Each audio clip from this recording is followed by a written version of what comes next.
Robotic surgeries हम लोग cancer के लिए भी करते हैं, जैसे जीभ का कैंसर हो या टॉन्सिल का कैंसर हो या लैरिंक्स का, वॉइस बॉक्स का कैंसर हो, हड्डी को निकालते हैं, फेस का शेप भी चेंज हो जाता है।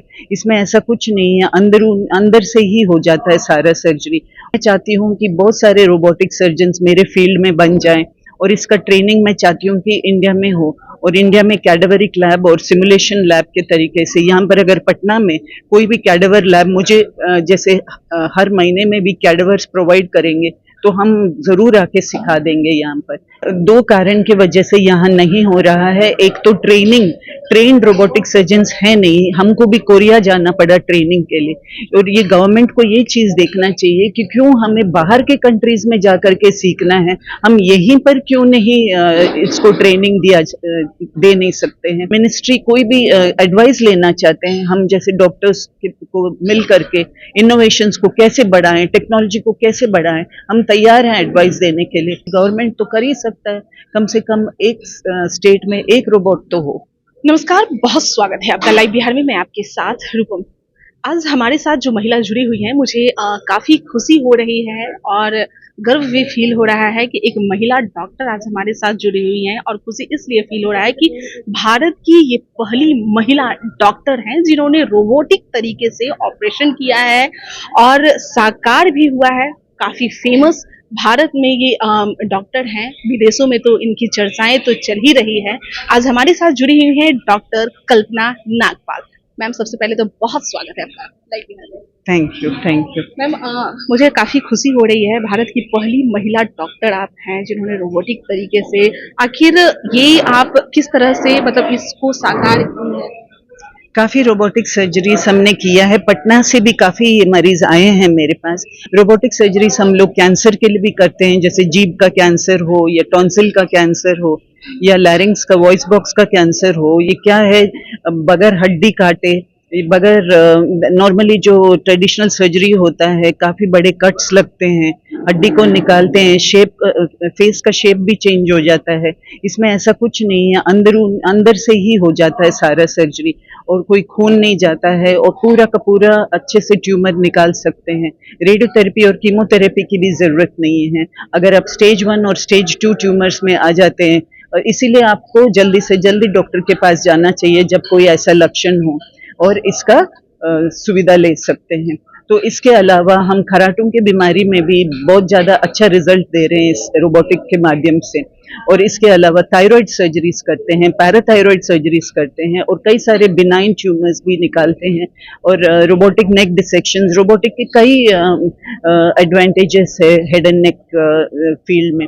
सो हम धीरे धीरे इंडिकेशंस को एक्सपैंड कर रहे हैं। लाइक हिमांजियोमा जैसे बीमारी जहाँ पर ब्लड ट्रांसफ्यूशंस का जरूरत है, इसमें बगैर ब्लड अरेंज करे पूरा नीट तरीके से निकालते हैं, और इसमें ये सब इसीलिए हो सकता है क्योंकि रोबोटिक आर्म्स जो है ह्यूमन आर्म्स की तरह नहीं है, वो सांप की तरह लंबे लंबे आर्म्स, सिर्फ 5 मिलीमीटर इंस्ट्रूमेंट्स होते हैं जो बहुत फाइन इंस्ट्रूमेंट्स होते हैं, और जो प्रिसाइसली डायसेक्ट कर सकते हैं, और इन डेप्थ जो हमारा क्लैरिटी होता है, 3D विजन से हम लोग जो देखते हैं, उसका विजन और नॉर्मल आंखों से जो देखने का, उसका बहुत ज्यादा अंतर है। हम हर नाड़ी को उसमें देख सकते हैं अच्छे से, इसलिए कोई कॉम्प्लिकेशंस के बगैर इसको अच्छे से निकाल सकते हैं।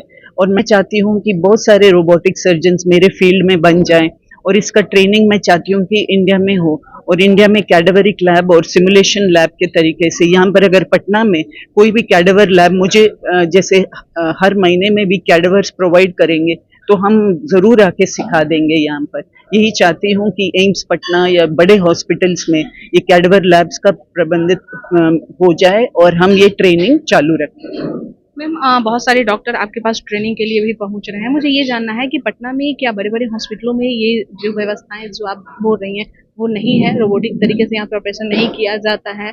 एम्स की आप बात कर रही हैं, वहाँ पर मतलब कब तक ये एप्लीकेशन हो रहा है? दो कारण की वजह से यहाँ नहीं हो रहा है। एक तो ट्रेंड रोबोटिक सर्जन्स है नहीं, हमको भी कोरिया जाना पड़ा ट्रेनिंग के लिए, और ये गवर्नमेंट को ये चीज देखना चाहिए कि क्यों हमें बाहर के कंट्रीज में जा करके सीखना है, हम यहीं पर क्यों नहीं इसको ट्रेनिंग दे नहीं सकते हैं।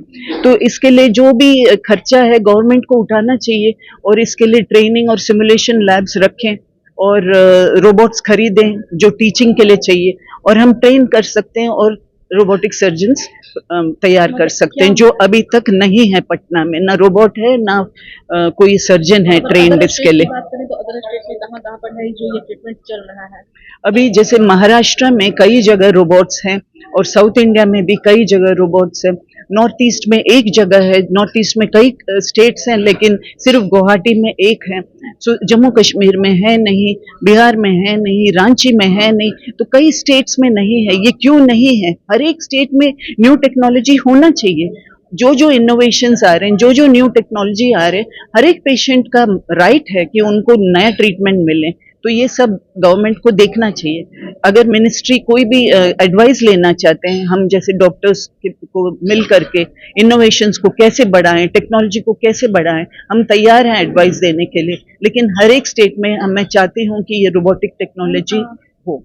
मैम, आप यहाँ पर आई हैं, पटना में आई हैं, यहाँ के जो हेल्थ मिनिस्टर हैं तेजस्वी यादव, क्या आप उनसे मतलब ये कांटेक्ट करने की कोशिश की, अपनी राय को यहाँ पर रखने की कोशिश की कि भाई बिहार में इस तरह से होना चाहिए तो सही रहेगा? और बिहार जो हमारा जो जनसंख्या के अनुसार मैं देख भी रही है कि कैंसर भी बहुत ज़्यादा यहाँ पर पहुँच रहा है, थायराइड की तो बात ही न करें। जी, जैसे रोबोटिक सर्जरी यूरोलॉजी में भी, और बेरियाट्रिक सर्जरी में भी, कोलोरेक्टल सर्जरी में भी, थोरैसिक सर्जरी में भी, कार्डियक सर्जरी में भी, ये सब जगह यूज कर सकते हैं, गायनेकोलॉजी में भी, और ईएनटी के लिए भी। मैं ये बात कहना चाहती हूँ, मशीन एक काफी है, एक ही मशीन इन सब स्पेशलिटीज में यूज कर सकते हैं। ऐसा नहीं है कि अलग अलग स्पेशलिटी के लिए अलग अलग रोबोट चाहिए, वैसा भी नहीं है। एक ही रोबोट खरीदना है, सो खर्चा भी बहुत ज्यादा नहीं है। मतलब यहाँ के मिनिस्टर के पास आपने ये प्रस्ताव रखने की कोशिश की? यही पहली बार मैं पटना आ रही हूँ और आज ही मैं ये चीज बता रही हूँ, सो अब हो सकता है सब लोग सुने। मतलब क्या, मतलब उसका क्या बहुत ज्यादा कॉस्ट है जो स्टेट में भी नहीं आ पा रहा है, तो लोग आम लोग कैसे इसका इलाज कर पाएंगे? जी, आजकल ऐसा है, रोबोटिक कंपनीज भी बहुत हेल्प कर रहे हैं। वो अपफ्रंट चार्जेस ना लेकर के हर एक पेशेंट से रिकवर कर लेंगे। जैसे अगर मान लीजिए 20 करोड़ का मशीन है, तो हॉस्पिटल को सीधा 20 करोड़ देने का जरूरत नहीं है, वहां पर आके इंस्टॉल कर सकते हैं और धीरे धीरे वो पैसा रिकवर कर सकते हैं हर एक पेशेंट के थ्रू। तो बहुत आसान तरीके से ये सब हो सकता है। बाकी गवर्नमेंट तो कर ही सकता है, कम से कम एक स्टेट में एक रोबोट तो हो। अच्छा मैम, जागरूक करने के लिए आप आई हैं कि लोगों तक, जन जन तक ये मतलब ये पहुंच पाए, तो कैसे इसको और आप प्रचार करना चाहेंगी? डॉक्टरों से कैसे मिलके, हर हॉस्पिटल में कैसे जाकर? इसके लिए हमने recently women association of otolaryngologist of India, मैंने ये फाउंड किया, मतलब इसको फॉर्म किया संस्था को, और इसका मैं फाउंडर मेंबर हूँ, प्रेसिडेंट हूँ। मैं चाहती हूँ कि जितने भी ईएनटी डॉक्टर्स हैं इंडिया में, लेडीज, फिलहाल तो मैंने लेडीज के लिए ये संस्था चालू किया है। हम लोग ऑलरेडी 1500 मेंबर है। मेरे को लगता है कि और भी ईएनटी डॉक्टर्स होंगे जिनको इसके बारे में नहीं पता है, खासकर छोटे गाँव वगैरह में। तो जैसे जैसे ये संस्था के बारे में जानकारी होगी, वो लोग ज्वाइन कर सकते हैं। ज्वाइन करने के लिए कोई पैसा नहीं लगेगा। हम लोग फ्री ट्रेनिंग प्रोवाइड करेंगे, फ्री वर्कशॉप्स करेंगे, और इससे काफी लोगों को ट्रेनिंग देना चाहते हैं हमें। लेकिन गवर्नमेंट का भी सपोर्ट चाहिए, क्योंकि इन सब चीजों के लिए थोड़ा कॉस्ट भी इन्वॉल्व है। रिसेंटली हमने एक नेशनल कॉन्फ्रेंस किया है, हमने अपने खर्चा भी किया है इस कॉन्फ्रेंस को चलाने में। बहुत लोग इसको आए थे सुनने के लिए। एक बात है कि महिलाओं को ही क्यों मतलब इसमें रखा गया है, जब कह रही है कि सिर्फ महिलाएं ही हैं इसमें? क्योंकि पूरा एसोसिएशन बहुत बड़ा है, 8000 से ज्यादा ईएनटी डॉक्टर्स हैं इंडिया में, तो मैं अकेले तो पूरा संस्था को नहीं ले सकती हूँ। ऑलरेडी एक संस्था भी है, पूरा association of otolaryngologist of India, लेकिन हम चाहते हैं कम से कम कुछ डॉक्टर्स को, करीब 2000 डॉक्टर्स को हमारे अंडर लेकर के उनको ट्रेनिंग दे सकते हैं। तो ऐसा मेरी तरह और भी लोग सोच सकते हैं। महिलाओं के ही आप बोल रही हैं कि महिला डॉक्टर ही सारा कुछ हमारे देश में? क्योंकि महिलाओं के और भी चैलेंजेस है जो मैं ज्यादा समझती हूँ, उनके मल्टीटास्किंग की वजह से, उनके फैमिली के चैलेंजेस की वजह से, और पेरेंट्स के होने के नाते उनको चाइल्ड केयर के नाते रिस्पॉन्सिबिलिटीज होते हैं। ये सब मैं अच्छे से समझ सकती हूँ, तो इन लोगों को मैं एंकरेज करना चाहती हूँ, इमोशनल सपोर्ट भी देना चाहती हूँ। तो इसीलिए हमने अलग से women association of otolaryngologist of India form किया। बहुत बहुत धन्यवाद। तो कल्पना, डॉक्टर कल्पना हमारे साथ जुड़ी हुई थी और ये पटना आई है। हालांकि यहाँ पर बहुत कम ही, ना ही के बराबर आती हैं और विदेशों में ही ज़्यादा रहती हैं। लोगों के बीच पहुँच रही हैं, जागरूक करने की कोशिश कर रही हैं और यहाँ के सरकार से भी मिलने की कोशिश करेंगी। खास करके हेल्थ मिनिस्टर जो हमारे तेजस्वी यादव हैं, उनसे भी यह रिक्वेस्ट करने की कोशिश करेंगी कि भाई बिहार ऐसा जो राज्य है, यहाँ पर भी आप रोबोटिक तरीके से जो ऑपरेशन किया जाता है, वहाँ एक मशीन तो जरूर लेके आइए, ताकि वह लोगों को, ज्यादा से ज्यादा लोगों को फायदा तो जरूर पहुंचाएगा। यानी कि गवर्नमेंट के तरफ से ये बार बार रिक्वेस्ट मांग रही है कि अगर गवर्नमेंट चाहे तो ये जो मशीन है वो जरूर खरीद सकती है और लोग वहां पर जाएंगे। चलिए, तो हमारे हेल्थ मिनिस्टर को अगर कुछ करना है तो जरूर इनकी बातों को सुनना चाहिए और रिक्वेस्ट को मानना चाहिए, तभी हमारी जो जनता है वो सही होगी। चलिए, अभी के लिए इतना ही। बने रहे आप लाइव बिहार के साथ। धन्यवाद। लाइव बिहार यूट्यूब पर सब्सक्राइब और फेसबुक पर लाइक जरूर करें।